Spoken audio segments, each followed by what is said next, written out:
mag-set up. Si Steven malakas mang DQ, pero good luck. Si Joshua apat ang kamay sa dami ng tools. Si Han hahabulin ang kotse kahit lumipad sa rules. O kung minsan may darating pagkota, hindi sikat, pero kilala ng lahat sa saya.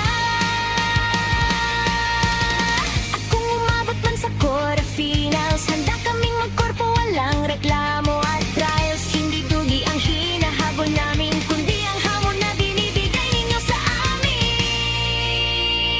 Hindi namin habol ang medalya o premyo, mas mahalaga ang tawanan sa dulo ng laro.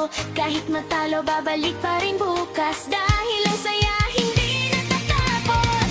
Tara na, paikutin ang gulong ng pangarap.